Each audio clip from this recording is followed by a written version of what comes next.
These are terms that you need to know if you're wanting to master car audio.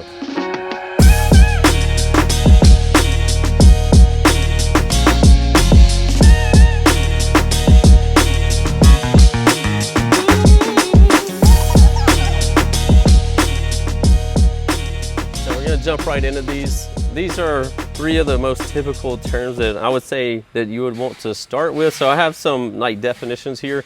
One of them, the first one, frequency response, and the definition of that is a measure of how an audio system, electrical circuit, or device handles different frequencies showing output, amplitude, or gain. So usually, say a subwoofer is going to have a frequency response, like it's going to have a bandwidth or a range that it plays really well, and then outside of that frequency response is not, it may play it okay or not at all. Like that's why you have tweeters, mid-range, mid-bass, subwoofers. You have all these different types of speakers, sizes of speakers, because they each they're geared to do certain frequencies really well. So for instance, a tweeter range is going to be, I don't know, you could call it 5 or 6K, 7K, up to 20K, something like that. Very high frequencies, and they look totally different than a subwoofer for obvious reasons.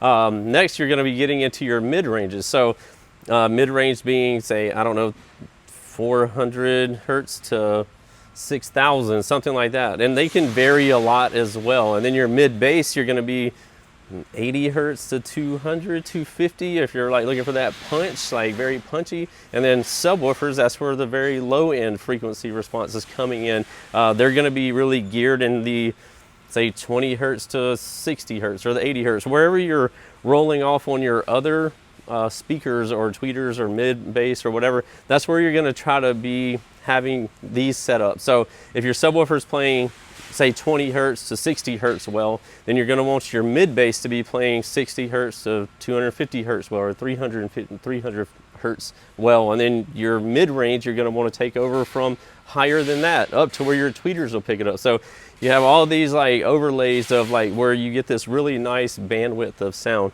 So that's going to be your frequency response. A little dive into that. Next is going to be decibels. Decibels. Heard somebody say decibel the other day, so thought I'd say it. Is a unit used to measure the intensity of a sound or the power level of an electrical signal by comparing it with a given level on the logarithmic scale. So this is like decibels. Like most people are using it when it comes to sound pressure levels. I mean, every speaker's usually rated at like a certain decibel or sensitivity as well. But say somebody's like, I want to hit 160 dB. That's like they're wanting to hit 160 decibels. So when they go compete, you get on the meter, like the bass meter, you play your song, your frequency, and you'll see that you hit whatever, 150 Hertz, or sorry, 150 dB or 160 dB, whatever it might be. So that's your decibel level, and people use it as a reference because in car audio, I think it's more popular in the newcomers coming to stuff. Like me personally, I don't care about decibel levels or whatever. If I see somebody's build and it's super windy and it looks cool, like I like it. Like I will ask, like, hey, if somebody's build, I hear that it's doing mid 160s or into the 170s, I personally will not get in it. It's not comfortable. It hurts, like hurts as in physically hurts you. I don't like that. I don't enjoy that. I'll just tell them like, hey, your stuff's awesome, great job. I'm not getting in there. You can tell people you tap me out, whatever. Like I'm not getting in there.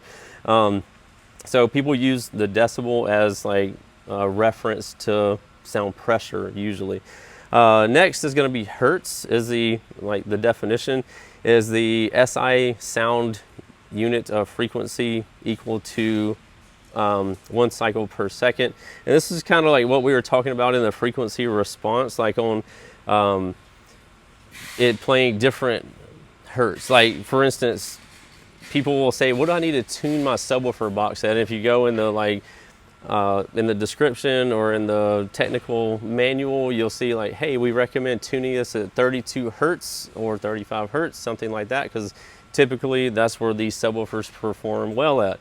And if you're going up to the next like mid-range or say mid-bass speaker, like where do I need to tune this at? Like what hertz is like the best one for a mid-bass, say, I don't know, 80 or 150, somewhere like that. So that's going to be where your hertz come in and how people perceive sound at different levels, I guess you could say. So anyway, very basic on that one, but those are 3 terms in car audio that people use a lot, and if you're a newcomer to it, you're probably like, what is that?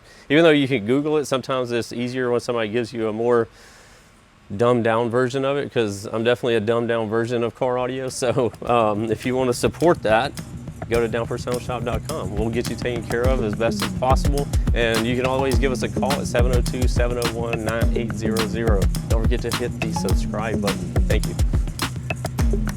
What's happening, guys? If y'all enjoyed all the hot content that you saw in that video, be sure to follow me on YouTube, Facebook, TikTok, Instagram under the Lifer Price, and also Down for Sound Shop on Facebook and Instagram, and don't forget Snapchat. I'm JPD4S on there, so be sure to check me out there.